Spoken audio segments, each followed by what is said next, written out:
the fear is that is not that they don't understand differences, is that they do, right? Like we see how Black people are treated in America. We see how the lower class has to fight and struggle. So our fear is not of them, it's that we will become like them, or that they will rise up to meet our level, and then who's going to do the work for us. When people like realize like that whiteness in and of itself is something that like maybe a couple hundred years ago, depending on which European nation you're from, you didn't have access to. That's why you have a lot of people who try to tell me as a Black person, like, oh, come on, relax, you know, Irish people were slaves too. No, we weren't. Very voluntary, and very much you were very much imprisoned, and I'm sorry to hear that. I'm sorry that happened to you, because that was something that was happening to us in tandem, but not at the same level. And once probably a few years into you know, chattel slavery, you have Irish folks getting, you know, more rights to divide and be like, okay, we're not going to divide and conquer, because at that point, Irish people and Black people were looking at each other like, yo, what is going on? This is ridiculous. There's more of us than there are of them. Let's come together and take over. And you have, you know, Bacon's Rebellion and a bunch of other revolts that had happened. You know, the white elite were like, okay, we need to figure this out. We need to give these Irish people a little more power so that they can be in charge of, you know, what's going on. Like, because we don't want Black folks giving poor white folks any ideas, you know. And to this day, people don't want Black folks giving poor white folks ideas, which is why they relegate all this information to programs like Black Studies. Why don't we all know African history? Why is it that my history starts in this country when I'm learning it in high school, and then I have to go to college and pick up and drop different majors until I become a Black Studies major, and then I'm finding out about all this amazing African history that happened before colonization, that happened, you know, before Christopher Columbus derped his way all the way over to, you know, the wrong place. Like, you weren't wrong place. Couldn't even get one thing right. Could not get a single thing right. But we need his statues, though. We need his statues. I will legitimately hurl on those statues. All I can do to, you know, to colonizers is in effigy, like, let you know I didn't appreciate that, and my ancestors did not either. I can react to your statue being in my neighborhood. I can react to this Confederate flag being flown over a city hall that I pay taxes, like where I pay taxes. You know, like it's mind blowing to me that you have this, you know, this like overseeing like eye of like you stay in line. You better stay in line. Oh, you're out of line. You're breathing. Like everything is like, you know, like there's nothing I can really do to appear human, I suppose. And that, you know, really makes it hard to just, you know, to just live. And you have people who are like, oh, you know, why are Black people so lazy? Or, you know, taking up all this welfare and so on and so forth. If I didn't take Black Studies, I wouldn't have known that, you know, white people receive more welfare than Black folks in per capita. I wouldn't know this stuff, that white people do more, like same amount, if not more drugs, for instance, than the Black community, but we're policed more for drugs. Like it's all of this stuff that like you are conditioned to think. Even in high school, when they are just teaching about the history, there's a slant that nobilizes, I think, you know, the ruling class. To be honest, what are you celebrating with this statue? The statue is not even really history. The fact that there's a statue erected is symbolizing that this person is someone to be admired, when this is actually someone who is an enemy of the United States. We're celebrating people who were like, I do not believe in the humanity of these humans over here who don't look like me. Not only are my ancestors, you know, formerly like enslaved African people, you know, my family, my parents are, you know, my dad's an immigrant.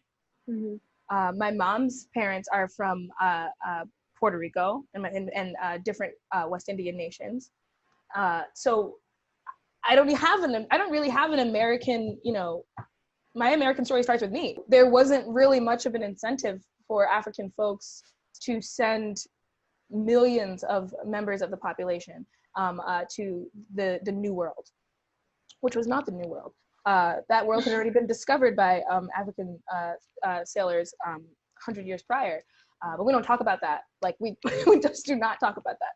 And when I think about myself in the grand scheme of the African diaspora, and when I think of myself in the grand scheme of the American context, I feel so strongly about like the ideals of the United States, but the execution, is just, it does not work when you have systems in place that favor white skin and a penis.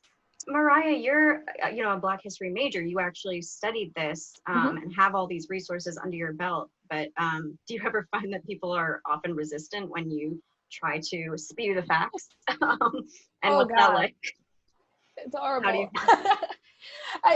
Handling it for me is just like, okay, I'm gonna have some wine. But before that can even happen, like I do feel, and this is probably just because of my like mentorship that I've received, and my nature. It's in my nature to educate. I love educating. I love talking to people about history, about organics and sustainability, for instance.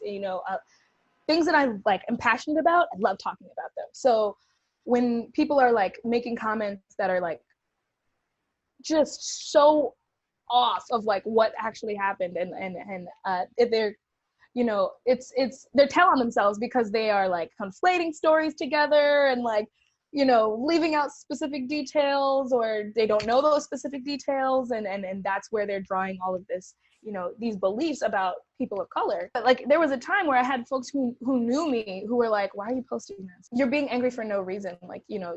Race is not a problem in America anymore. All you had to do was abolish slavery. That's not, it's not even close to, we weren't even asking for that then, abolishing slavery wouldn't have been so revolutionary if the idea that African people were humans wasn't foreign. Sometimes it's genuine questions, and that gets me excited because it's you have a genuine question and a desire to learn, and I want to share that with you. So I'll feel more obliged to kindly share XYZ with you. But some people, calling me outside of my name, threatening me. I'm just spitting facts. But lately I've been connecting with some people who want to do different things, who want to change, who want to speak about these issues with more of an education. I'm happy to see folks who are okay, so what you've been trying to say this whole time? and don't get me wrong, it's we have really been saying this the entire time. I am very I'm encouraged by some folks, and then I am hopeless when it comes when I see some. And that goes back to what you were saying about fear too, that there are these two types of people. One, people who channel fear into violence and hatred and stubbornness because they're stuck in their ways, and people who channel fear into a desire to educate themselves and to learn more. I wanted to circle back to when you were saying you get these negative responses on Twitter and Instagram and Facebook, whatever.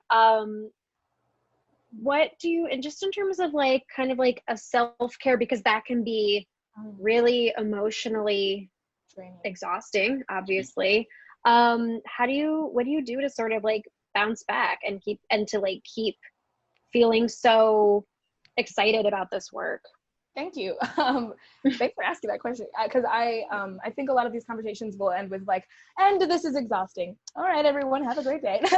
Part of my self-care is actually during the interaction. Usually I will type out how I really feel and just going in, cussing up in a storm, and then I will read it back.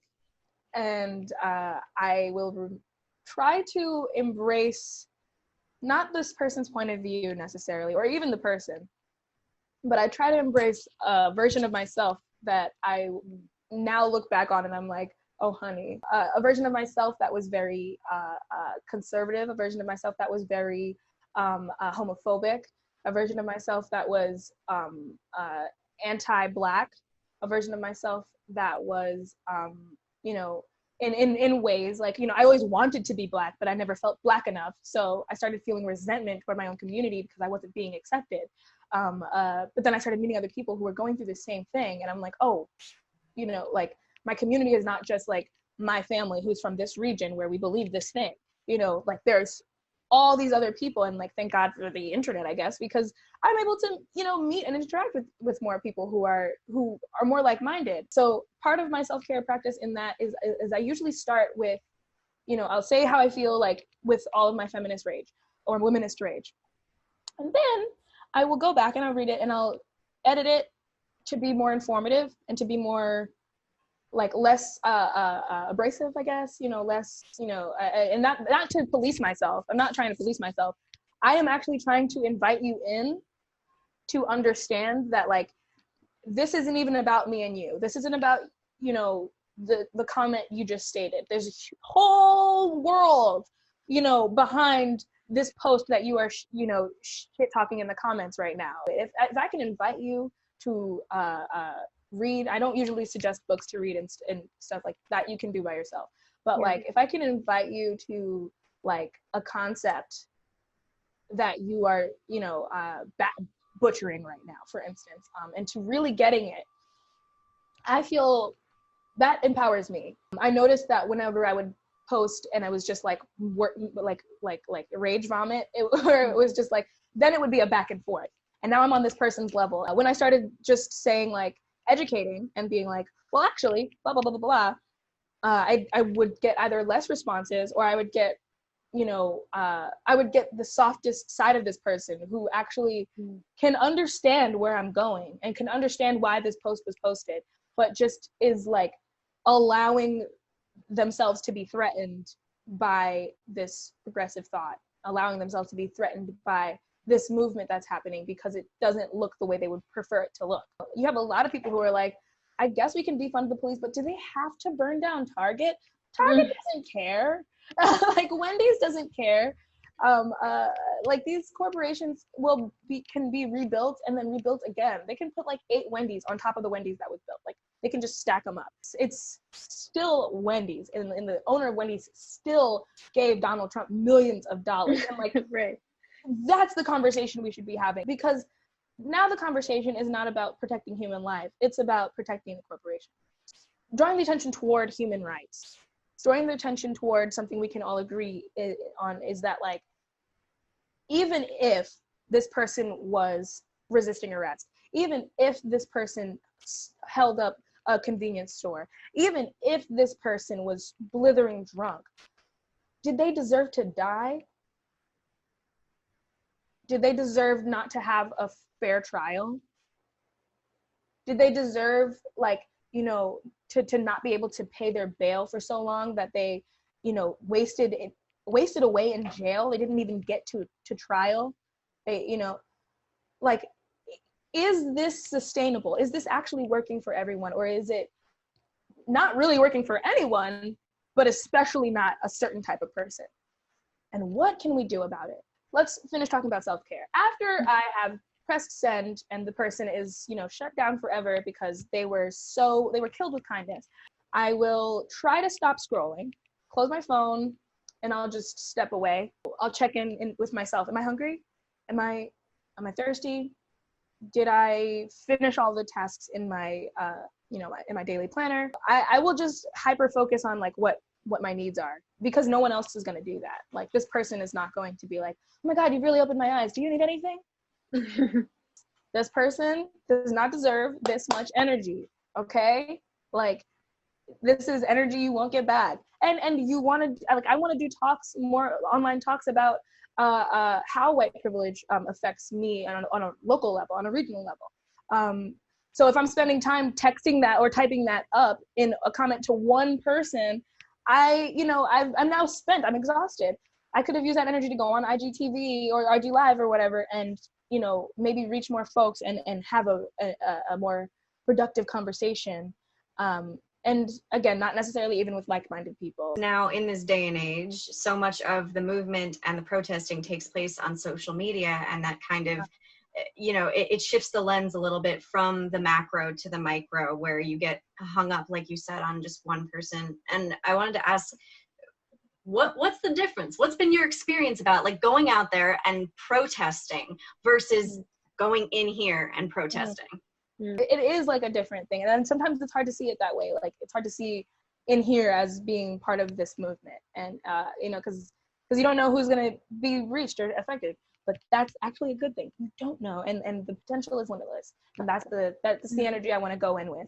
But I'll say, like, protesting for me, being like, in person, I guess, and marching outside and laying on the street as a form of protest, and or kneeling as a form of protest, chanting and leading chants. Those, like, there is something so, like, beautiful, I will say, and healing about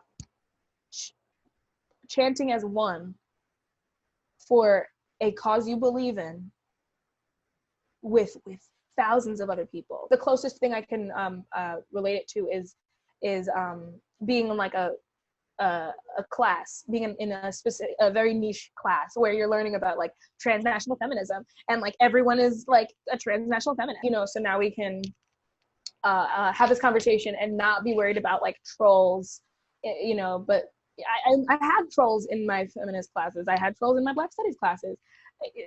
The trolls really are everywhere. And so, like, the devil's advocate? The devil's advocate, well, actually.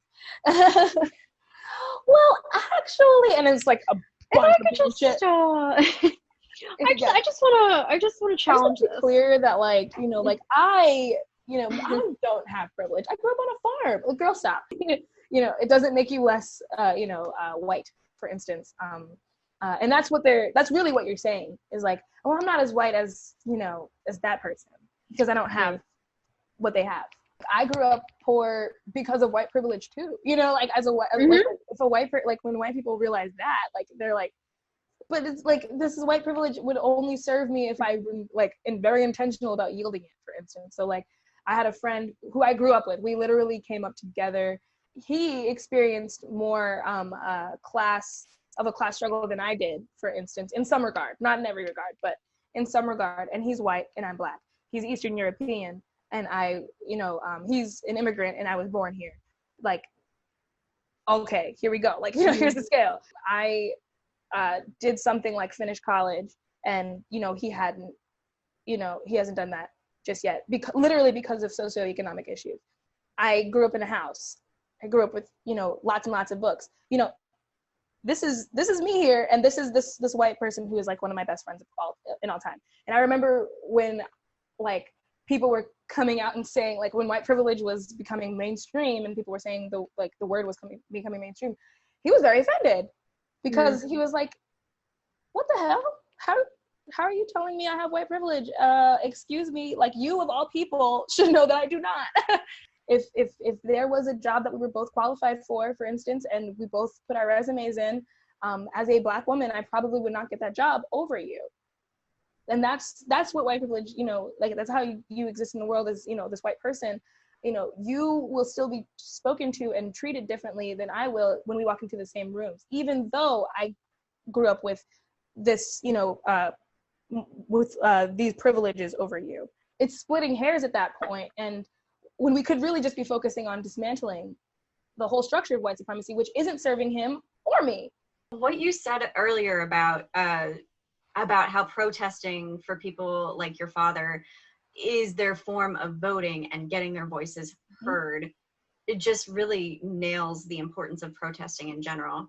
And I wanted to, since we're on the topic of anxiety, earlier you touched on this idea of what folks call performative protesting, which is, posting little black squares on their social media. It's painting Black Lives Matter, which is I like you said, it doesn't necessarily bring about change, but I think folks who have that anxious feeling, right, of I gotta be doing something. What's the safest and easiest thing I can be doing?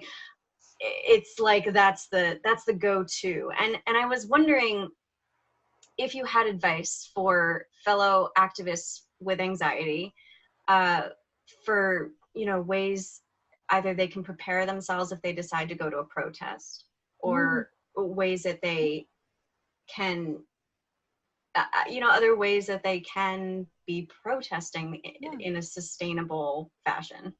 For sure. Oh my God. I think that's essential. I had to do so much reading.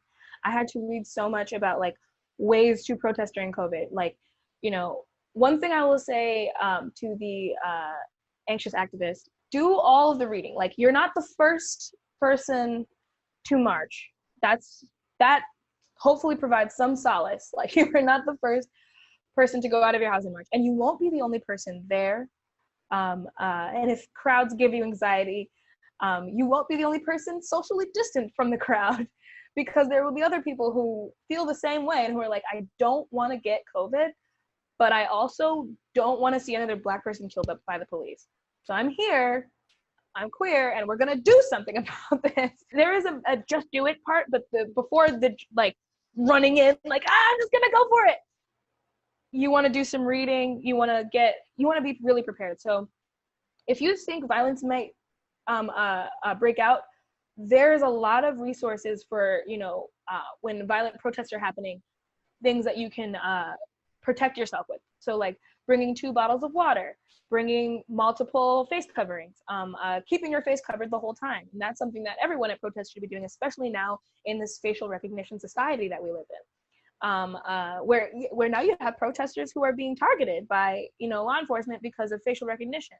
Wearing, all black head to toe, covering your arms, wearing gloves. And it can be debilitating to learn all of these horrible things all at once, though, especially when you have anxiety. For me, there are days where I'm just like, like comatose. I can't move. I'm just in bed, like paralyzed from the stress. I would say eat a meal before you go if you can. Eat some food, bring a snack, bring something healthy. The other way you can protest is calling your representatives. And I know calling people on the phone can be full of anxiety. There was this really amazing post that I saw, and I'm going to share it with you guys. And it was basically a cartoon strip about how to call your representatives, steps you can take to call your representatives when you have anxiety. And the first and I think most essential piece of knowledge that I took away personally was to schedule time to call your representatives. Not only do you want to set a time aside, you want to have a script ready to go. They usually have scripts written out when they're like, oh, call this number, say this thing on the phone, and then you should be good. Like, those scripts really help because you can, like, for me, I like to riff sometimes, just like, hey, do your job. Like, I'm like reading the script, and another thing. Like, you should be doing your job. I shouldn't even have to call you about this. Someone in your district died, do something about it. Like, someone in your district was murdered by people that they pay taxes to, do your job. So just that, see, like that indignance, that anger, that the righteous anger really, really helps. You're full of this truth. It has to come out. It has to come out. Mariah is also an incredible jewelry maker and savior of the planet. I have a company called Trash Treasure Chest, working on some LLC stuff, but there's one of my lovely necklaces there. So beautiful. Is made of recycled and objects, and also other broken jewelry pieces. What's my little pitch? Trash Treasure Chest is a trove of sustainable options to alter your wardrobe and the culture. And I post about environmental justice and how that connects to social and like racial justice, and how it connects to gender rights and gender justice, and all of our rights. Everything seems to be connected to climate change. So right now people can buy through DMs, but I am starting a shop. I also do a podcast, or help produce a podcast with an actor friend named Keith Weiss. A Star is Bored, which was, a child of the quarantine, and is literally born of sheer boredom, and realizing that like theater is not going to be the same. I suggest that everyone take a look at A Star is Bored so they can hear Miss Mariah talk so much more. Comrade Cameron, thank you so much for taking the time to talk with us today. We really appreciate it. For sure. You are an incredible human, and I admire you so much. I just met you today, but I feel the same way. I really appreciate it.